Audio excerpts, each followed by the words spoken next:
Is the Dontrell Inman signing official? And secondly, how do you feel about your tight ends group after losing?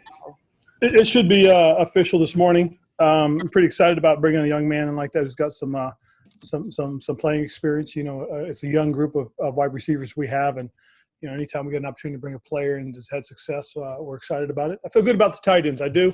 I think obviously once we get Logan through the protocol, we'll be okay.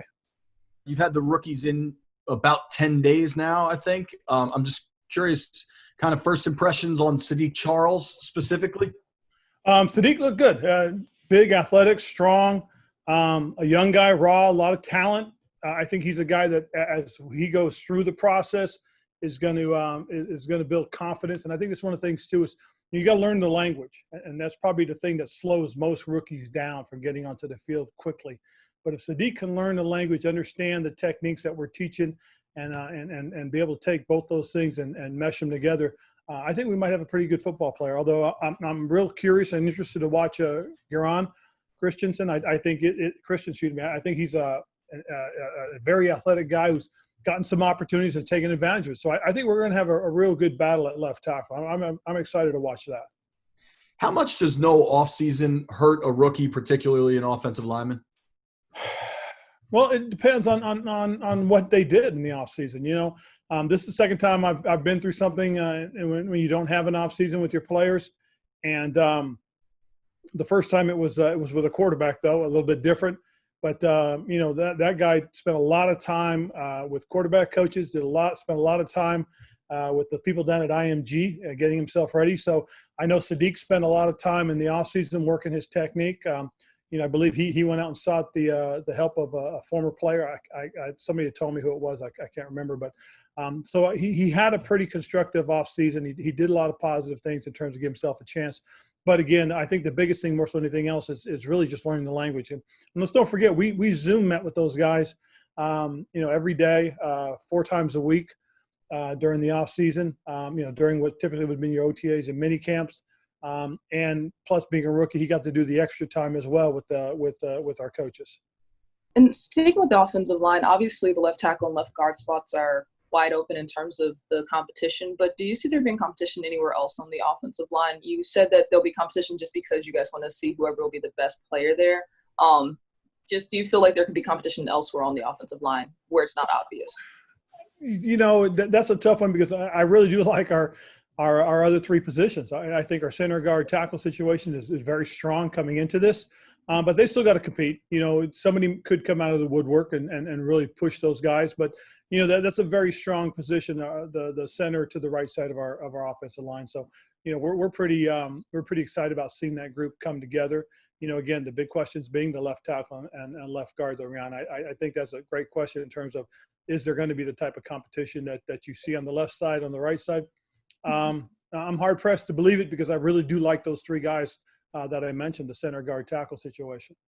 With tackling, how do you plan to handle that in training camp compared to years past, and what might the impact be in the first couple weeks of the season? Well, one of the things that we're going to look at doing is, some tackling circuits on the defensive side, some stations in terms of where they can practice their techniques. You don't necessarily have to practice it at full speed. It was one of the things that we went through when I was in Carolina. Was that going into my actually halfway through my first season, one of the things that was very evident was we weren't tackling as well as we needed to. And Sean McDermott, who's now up in Buffalo as the head coach, he came with this great idea of, having a tackling circuit. Why don't we, do these stations where these guys work on their different techniques for tackling? And so again, working on the technique of tackling, so guys understand how to form it up, how to fit it up, and how to make a tackle, I think is important, because you're not really going to be able to simulate as much live action as you would like to. And again, you're right, they're not going to get the 4 preseason games where they can really work on the tackling. So it's something that you've got to be really good about. You've got to really work on their technique and their ability to tackle in terms of whenever you do have a live period. You've got to give these guys the opportunity. And then finally, I'm curious how Alex Smith has been looking throughout this early process for you guys. He's looked good. He really has. I'll be honest. I was pleasantly surprised to see how far along he is. It's been exciting to watch his progression. He's working off to the side with the trainers.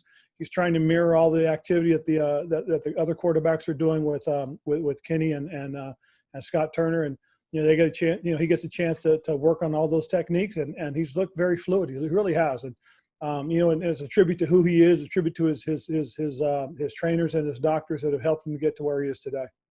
Doug Peterson get coronavirus early this week, and the Eagles kind of had to shuffle some things up just from a logistical standpoint. I guess, do you guys have a contingency plan in place if one of your coaches gets coronavirus? Would the assistants move up a spot? Like, how do you guys? We've talked about that as far as those things are concerned, and the big thing is somebody will move up in terms of those. We were fortunate, as in today's game, pretty much every position has a position assistant, and they're younger coaches that have come in and are getting opportunities to learn and develop their craft. And what may happen is, depending on who gets hurt or who gets sick, that person in that position assistant will elevate. But you'll have the coordinator there a little bit more than usual. I'll be there a little bit more than usual, and some of the other position coaches that are around them can help out as well. So it's something that we talked about I think about 2 weeks ago, and when we first got back, as to how do we want to handle this. And the big thing just being is, hey, we got young guys in position, and they have to understand, and they have to realize and recognize that their opportunity could come at any time. No different than a player. If a starter gets hurt, or can't play, the backup has to be ready to go. And in this case, the same thing. Yeah. And then for the opt-out deadline, there's a lot of focus on it's this week. But I guess as a coach, what does it do for you to have that deadline? Is it helpful to know kind of who's going to be there, who's not? Or what? Yeah, it is, because, again, this is a very serious situation. And from what I've seen, the guys that have all opted out, and you listen to their reasoning, it all makes sense. And who am I to judge whether or not a guy should or shouldn't? I actually have talked to one of our players who did opt out.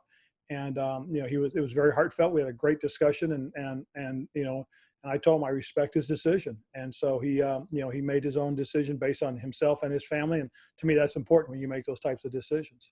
Just to back up on Alex a little bit, do you feel like what you've seen of him so far that you can maybe envision him being part of this quarterback competition in camp, or is that too far away for that to happen? No, I can envision it. And I said, the big thing is if he, can do the things that we need him to do, that he needs to do to help himself on the football field, he'll be part of the conversation most definitely. I mean, he's did some really good things last week. He went through all four workout days, had no residual effect the next morning, which is always important, because the next day usually tells. And he comes out and he's just raring to go. So we'll see how he is this week, and we'll go from there.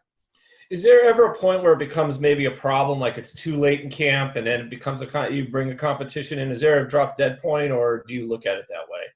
No, I really haven't thought about a drop dead point, mostly because he's a veteran. He's a very smart quarterback, bright individual, and be honest with you, I probably believe he already knows probably 75% of our playbook.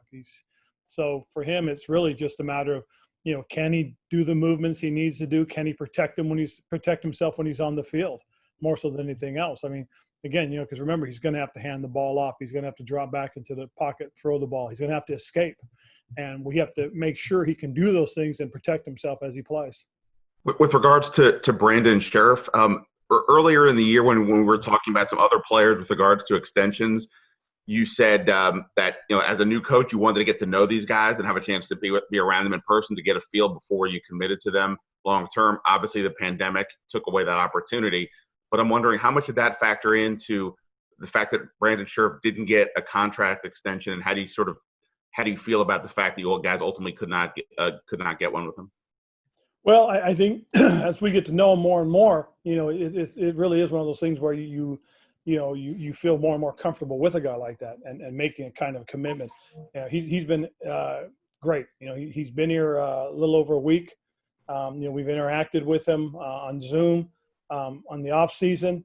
Now we got a chance to watch him work out, and he's been darn good. He really has. He's been as good as advertised. One of the things that we talk about is who these guys are, and as we've gotten to know Brandon, I've gotten to know him. I've been impressed so far. And, it's one of those things that, again, going into the off season, who knows? We'll see what happens during the season, but he is somebody that, that has been as good as advertised so far. And just curious, you mentioned that you think Alex probably has about 75% of the playbook down, give or take. I'm presuming Kyle Allen's way up there based on his experience. Where do you think where you guys right now in camp, where Dwayne is right now in that? Well, I don't think Dwayne's very far behind. I really don't. He's done a great job of studying, preparing, getting himself ready for this, and he's been great. He's been on the field doing the things that we've asked of him.